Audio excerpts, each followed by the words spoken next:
Hunting or Bust, The Journey Onward by Master Atlan, Chapter 16, Suspicion is the First Step. Where? They were good at this stuff.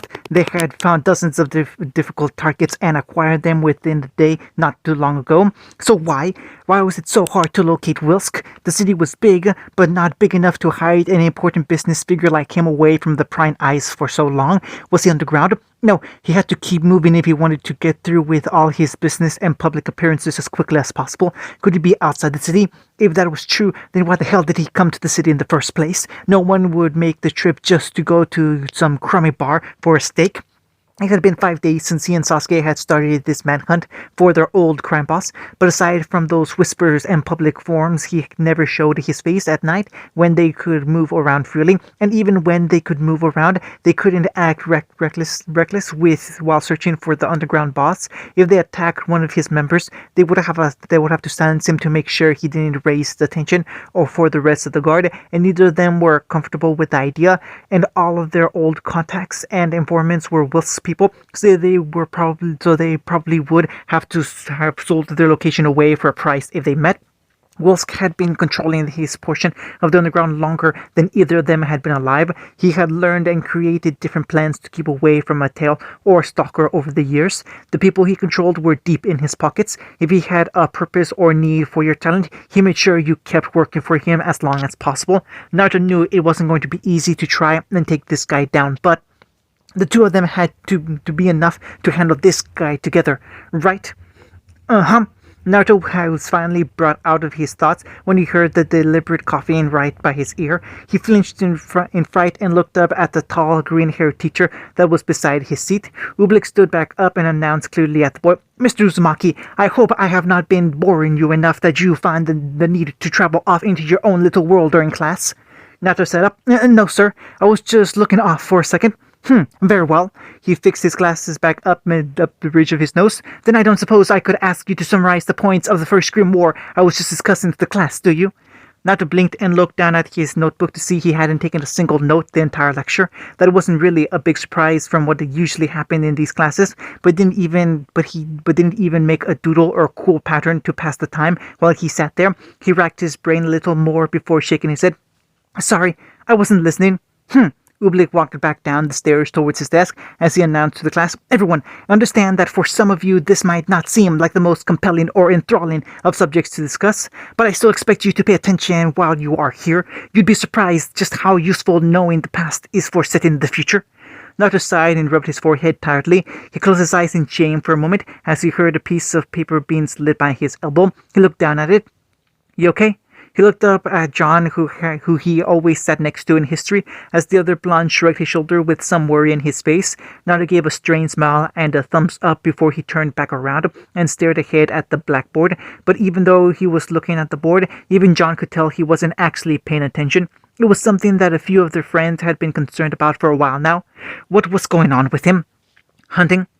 And then there was this group of people that came up to me and started asking for advice about how to make awesome weapons and be a great leader. Then Professor Port needed me to help him fight off a bunch of Grimm that threatened to attack the school. Then Ublik came in and wanted to give me his personal thanks for saving so many people. Ruby explained proudly before sitting back in her seat and trying to sound confident. And that's why I was so busy over the last few days. Everyone was looking at Ruby strangely after her overly long, impossible story. Weiss was just staring at her incredulously. The white-haired hairs raised a delicate eyebrow at her partner before she deadpanned. "And that's why you didn't study when I told you to?" Ruby nodded. "Yep. And that will be the story you're sticking to." Ruby felt a little bit more nervous now under Weiss's glare. "Yes." Weiss rolled her eyes and sighed. "Well, let's see how well that story works for you when you get the results." Yang chuckled at the banter between her sister and partner before Blake sighed tiredly. The black-haired woman closed her eyes. "Well, at least Ruby is trying to be innovative with her excuse." She turned to Yang. "Why didn't you study for the test?" Yang grinned and gave her partner a peace sign of victory. "I didn't wanna." "At least she's honest." Wait. No interrupted Ruby's discussion as she looked at Ruby expectantly with a twinkle in her eyes. "What happened to the little kids carrying puppies and kittens that didn't have enough money to have their birthdays?" The older girls hung their heads as Ruby smiled. "I'm glad you asked." John watched Ruby explain her tall tale to an engrossed Nora as the other members of Team Ruby just rested their heads and tried ignoring her words. The scruffy blonde teen looked over from the side of the table to see Tintin and Pyrrha talking about an assignment from one of their classes as Ren just read from a book he brought to lunch. And finally, he looked over to see Kiba staring at the empty seat across from him with a firm gaze.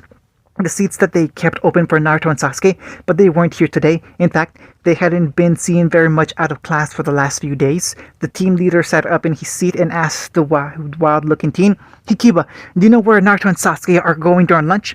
Kiba grumbled and shook his head. "Nope, can't say I do. In fact," his eyes narrowed more as his tolerance and patience were slowly reaching their end for this matter, "I'm getting a little pissed off that they're always ditching us." John was surprised by Kiba's attitudes towards their absence as Ren finally looked up from his book and Teddy and Pyrrha stopped talking after hearing the topic of their conversation. The bunny-haired girl looked between the others before trying to calm her teammate. "Kiba, you know they're probably handling something important." Kiba fumed for a moment before just sighing and shaking his head. "Then why don't they ask us for help or something?" he asked with a raised brow before he turned to the ARC and questioned, "John, have you had any alerts or emails lately that said you have to complete some important job as a leader?" "What? No. Why? Wait, did they send a message and I didn't check it?" John panicked and desperately pulled out his scroll and started checking his messages to make sure he didn't screw up. He sighed in relief before shaking his head. "No, we didn't have any leadership meetings this week." "Oh, thank God." Kiba gave a knowing glance towards the other members of the discussion and Ren closed his book. "Naruto and Sasuke have been preoccupied their time with something important. I doubt they would just be using this free time to relax or skip lunch." "Maybe they're training," Pyrrha hopefully suggested to ease the tension she could feel building in their conversation. "We don't have many chances to train our skills and fights because the sparring sessions are randomized, so they might be using these periods to train with each other." "Yeah, that might be it," Tenten said reassuringly as she really wanted this matter to be handled carefully. While she didn't show it as much as Kiba, she was also concerned with Naruto and Sasuke's periods of absence. They would stay during class, but after school was done, they were gone from sight and didn't come back until she and Kiba were fast asleep. And Kiba's face scowled a little more before he turned to the other side of the table. "Hey, Ruby, then they gave me a metal and, huh?" Ruby stopped in the middle of her story when she heard Kiba call her. "What is it? Has Naruto talked to you about any leadership projects he's had lately, or where he and Sasuke go all the time?" Ruby thought intently on the question as the girls of her team stopped suffering migraines and lifted their heads again. She shook her head. "No, they haven't said anything to me, but I thought you guys knew." "Nope." Kiba responded grumpily as his frown deepened. "Guess that means we're all being kept in the dark." Tenten's worry grew with her friend's displeasure. "Kiba." Yang saw the expressions on their faces and could feel the tension over the table. She pointed out the obvious. "So they leave and none of us know where they're going. And so what could they be doing that's so important?" Tenten swapped low with Kiba. "That's what we're trying to find out." "Have you asked them?"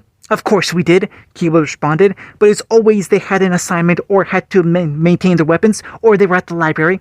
"They were at the library." Everyone looked at Blake as the bow-wearing girl explained.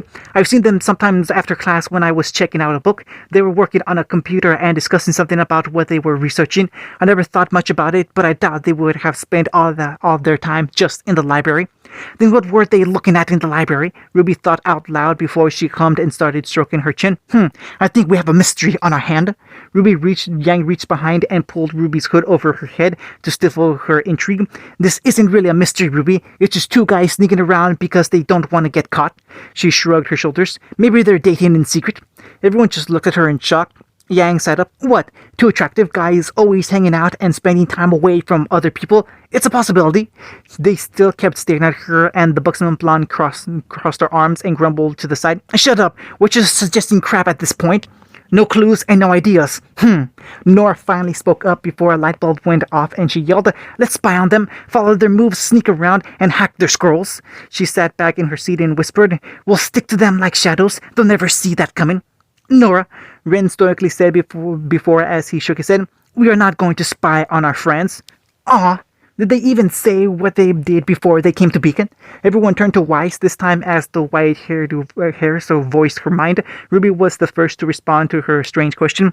"What are you talking about? Before they came to Beacon, they were probably at another school, right?" That may be, but we didn't spend every moment training in those schools before we came to Beacon. We all had lives before we came here. We just hadn't heard what they did before coming here, and they both knew each other before they came to Beacon as well, so they must have worked together before that. That's okay, Nora responded as she pointed between herself and the magenta-eyed boy beside her. Me and Ren have been best buddies since we were kids, way before we came to Beacon. Yes, but Sasuke told me once that he didn't think much of Naruto when he first met him. That sounds like an opinion you wouldn't make when you are just a child. Weiss pointed out, remembering that time when she and Sasuke had a talk after her argument with Ruby over a month ago. Weiss raised an eyebrow. When did you talk with Sasuke? Does it matter? That's not the topic right now, Weiss pointed out immediately as to stop any other ideal she knew Yang would create as the information she had just been given. Just because they did not get along when they first met does not mean they did not become friends along the way, Pierre pointed out, trying to defend their absent friends with the benefit of the doubt, until her side went aside and she thought intently about something that can't come to mind. Although, what is it? The young warrior hesitated for a moment. Have y'all noticed that their disappearance and absence started after last Saturday when we went into the city? And Naruto has been acting rather strange since we went to that club he brought us to. Yang added, You mean that place filled with thugs and criminals? John looked at her in shock. How do you know that? I've been in places like that a bunch of times. Yang started counting off her fingers. Barely lit, filled with booze, can barely see through the smoke, crappy music to not distract business, guys in suits standing around the booths with their bosses while their bosses do work. It's CD work 101. She sat back in her seat again. That place looked classy, but it was full of baddies. I'm guessing a few of you guys noticed too, right? A few of the teens looked between each other after the blonde pointed out the suspicion they noticed. John was completely surprised by this revelation and sat back further in his seat. Ruby looked between her teammates and friends as she was feeling nervous at the topic about her friend. Tenten looked over at Kiba as the brown-haired boy cupped his hands together and started bawling and releasing them, his eyes forward and glaring at the table in deep thought. Hunting? Naruto, come on, wake up! The whiskered boy let out a moan/groan/whine as he tried to ignore all the sound from the outside world and fuss with the soft sensation of his pillow. Right now, he couldn't be bothered with school or training or anything. He had been out all night and didn't get back to the dorm until it was late. There was nothing in remnants that could convince him to get out of the bed at this moment. Tenten slumped her shoulders at the futility of waking her leader up from his deep slumber and sighed. Luckily, she had been studying her teammates' habits over the last month and had devised the perfect way to wake Naruto up. She tapped his shoulder. There's only about an hour before class, and if you want to get breakfast, now's the time. Damn it, Naruto grumbled into his pillow as he rose from his bed like a zombie with a dazed, tired expression. He rubbed his eyes and yawned. I'm so tired. Yeah, well, you still need to eat, Tenten responded, and she patted the nightcap on his head and heard him mumble under her hand. And Tenten smiled, watching Naruto yawn like that. She was an only child, but if she had to guess what having brothers would be like, it was probably something like this. She turned and looked back over at her more responsive partner. You ready to get something to eat? Yep, thanks for waking me up, Sasuke said as he finished getting dressed and started heading towards the door. He was just as tired as his blonde friend, but he couldn't bear it better than he did. Before he and Tenten walked out the door, they turned to their last teammate lounging in his bed and reading a comic. Kiba, are you coming? I'll catch up. One of us needs to stick around and make sure this moron doesn't trip in the shower. He referred to their blonde leader as he haggardly dragged his feet towards their bathroom to take a shower and wake up. Kiba shrugged. As his partner, I guess that's my duty. Sasuke looked at Kiba with mild surprise at his willingness to stick around before nodding and heading down the hall to the cafeteria. Tenten lingered for a moment and sent a look towards Kiba, who looked up from his comic and met her eyes for a second. She was silent before following after her partner to get some breakfast. Kiba sat in his bed patiently as he heard the water start to run, and Naruto started humming absent-mindedly while showering. The tattooed boy stood up out of his bed and started walking in place as his head was filled with doubt and thought. They needed to confront their teammates on their late-night activity, but they knew that it would just be offhandedly avoided like all the other times. Whatever Naruto and Sasuke were hiding, it was important, and their secret. Kiba stood still for a moment before his eyes slowly turned towards Naruto's messy bed and spotted the scroll resting right beside his pillow. No, that was an invasion of privacy. Plus, Kiba would feel like a total prick looking through his friend's scroll. He wanted to face his friend head on and in person without having to resort to searching through their stuff. But in desperate times, Kiba sighed in shame before he walked over to the bed and picked the scroll up quietly. Naruto was still in the shower, so he didn't have a lot of time before he had to put it back in the right place. Contacts: the standard student directory with all of his friends being a favorite. Calls: no one strange or anyone he didn't recognize, actually seeing that his calls were mostly to him and their team. Kiba stopped and contemplated his next move before looking towards the Explorer app on the homepage. He hesitated, thinking about all the awkward and unsavory things that could happen when you peek at your friend's browser history before he pressed it anyway. Well, this looked important. Hunting.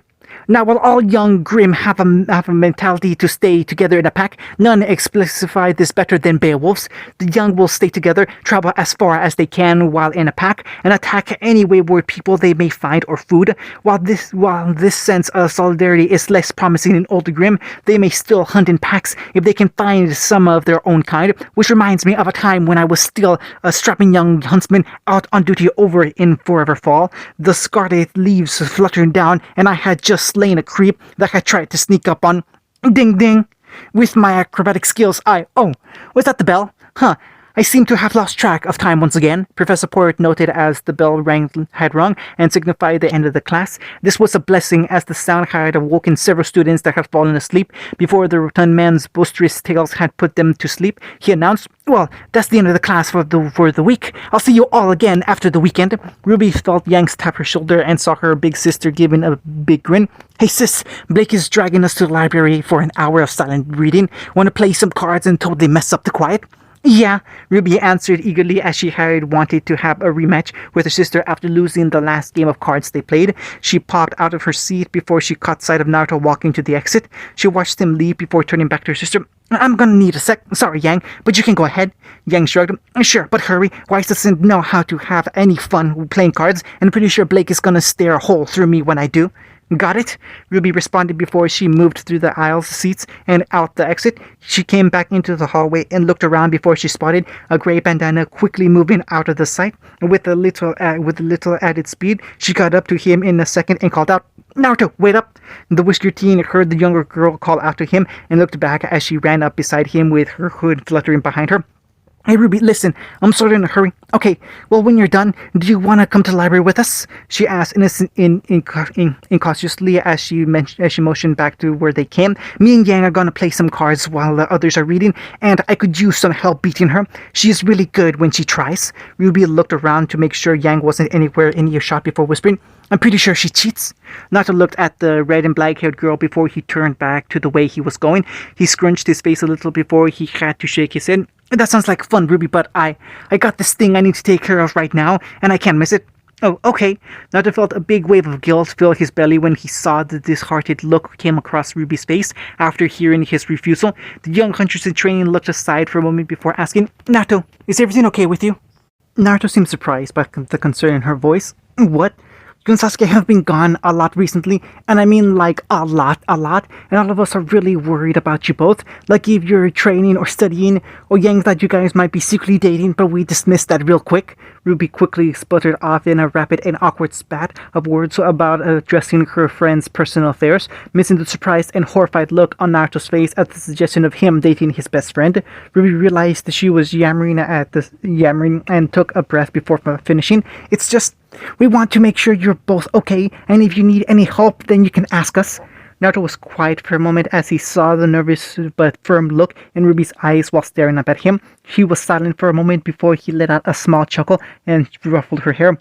Thanks, Ruby. I really appreciate that, but I think we're almost done, so don't worry. We'll be back real soon. Ruby felt him pull back and rub her head as Naruto gave her one last grin and walked away. The girl with the red hood was left standing in the hallway by herself as the last of the students were leaving. She kept staring at her friend's back as he finally turned the corner and she decided to go meet her team in the library.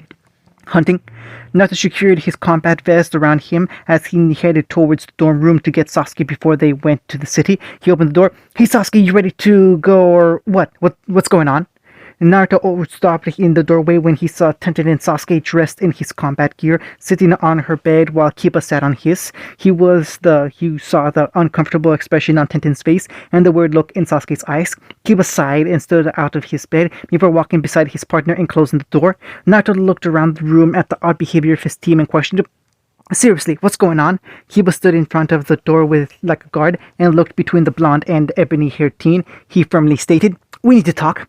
"Okay, and what are we talking about?"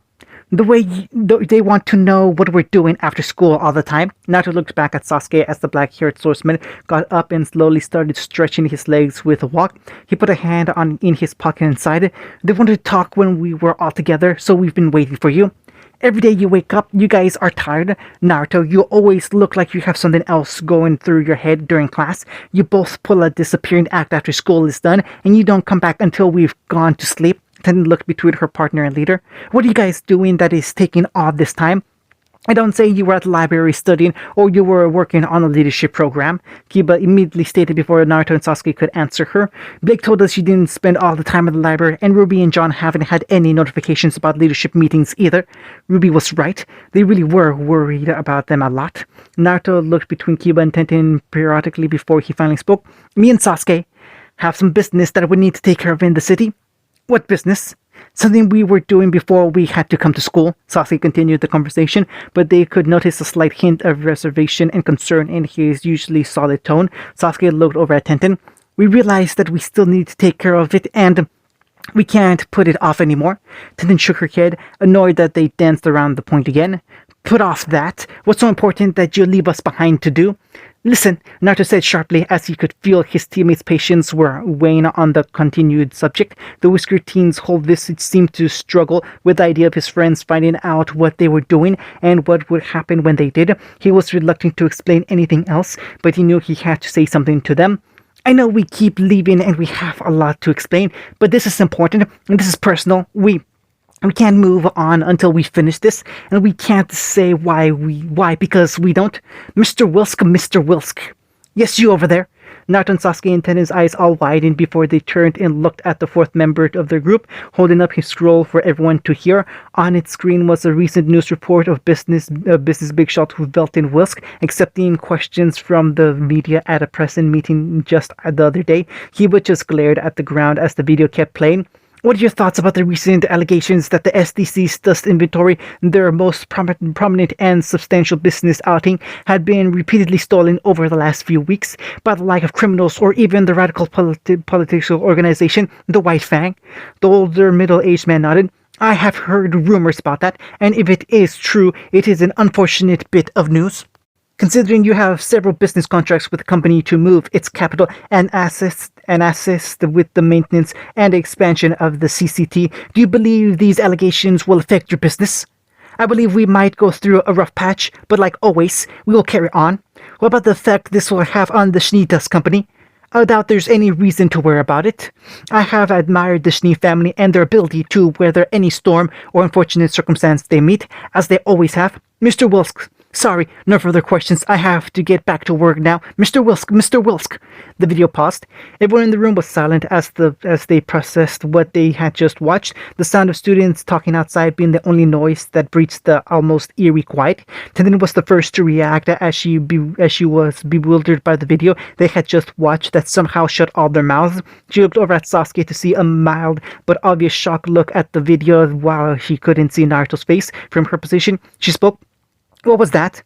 Naruto felt like a metal lump settled in his stomach and throat as a nervous chill went through his chest. His face started twisting into a look of disbelief, horror, and anger, all focused into a glare at his partner directly in front of him. He nearly growled out, "Where did you get that?" Kiba was silent as he turned his scroll off and put it in his pocket. He answered flatly, "I found links to a bunch of these videos in your scroll.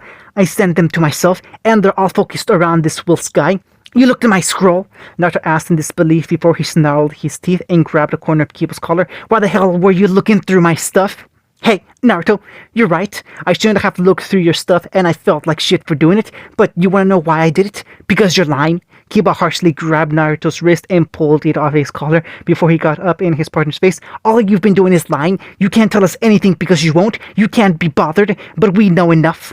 Naruto just kept quiet and continued his staring contest with Kiba. As the tattooed boy was panting after his explanation, Kiba spoke loudly. "You and Sasuke used to hang out together before you came to Beacon, and that bar we went to last week was full of criminals. Don't try to deny it. You ran there after something like a bat out of hell, and then you started disappearing, and you've been looking up everything you can on this Wolf's guy." Kiba pointed at him. "You have something against this guy, and I bet you're trying to hurt him or whatever. Did he do something to piss you guys off? Or are you guys looking for a job? If you don't mind telling us, because I'm really sick of just sitting in my bed while half my team is off doing God knows what."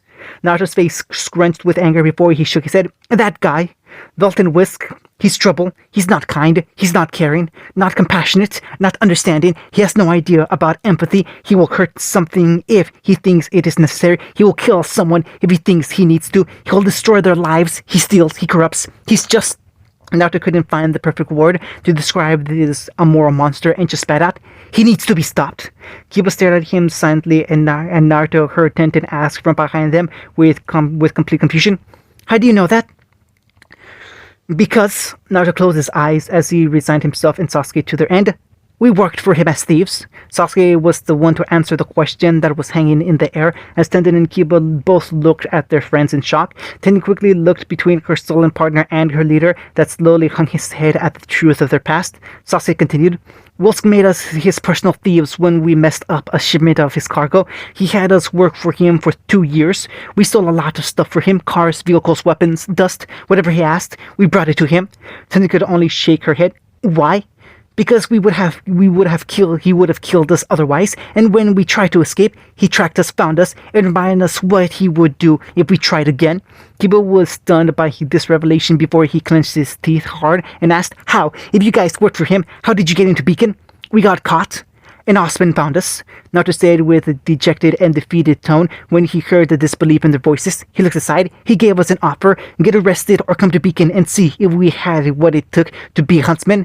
I guess you can figure out which choice we chose." Naruto was quiet for a moment before he looked at his partner. "Guys, thwack!"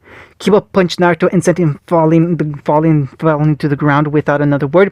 "Hey, Kiba!"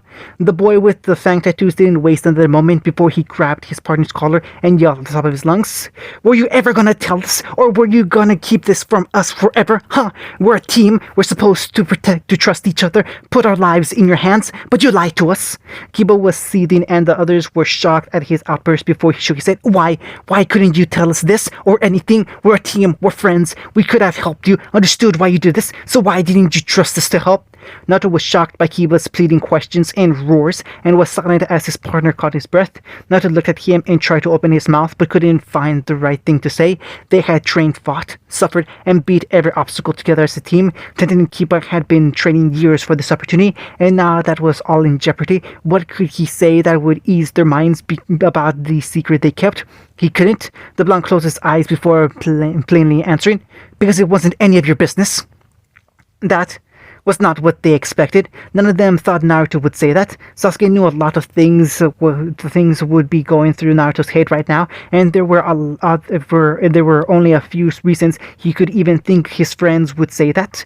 Tenten and Kiba were hurt by that response. They felt betrayed and cheated by all the truth they just discovered, but the answer just plain hurt. Kiba didn't say anything as he let go of Naruto's collar and dropped him back on the floor. Kiba lowly demanded, "Get out!" Naruto sat on the floor before standing up, fixing his vest, and walking past his partner. Without looking back, he opened the door and walked out without another word as an unbearable silence filled the air. Tenten shook her head. "Wait, Naruto." He was already gone. She looked over at her partner and saw Sasuke staring ahead in thought. The ribbon-haired boy started following after his friend and headed towards the door. He walked past Kiba and Tenten reached out. "Sasuke, I don't know how this might affect your time here. I hope you just get a new team and can move on without any problems. But if we've messed this up for you both..." Sasuke stood in the doorway and lowered his head. "I'm sorry.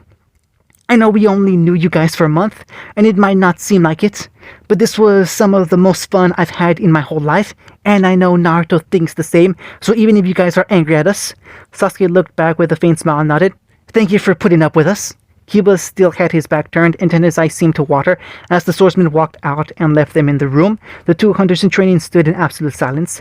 They had expected their conversation to get heated and angry. They didn't think their team would separate like this, so abrupt and surly. They heard a door open and some footsteps as John and the other members of Juniper walked out of their room. The blonde knight looked down the hall before peeking in the room and asked, "Guys, we heard some yelling. What happened?" End of chapter 16.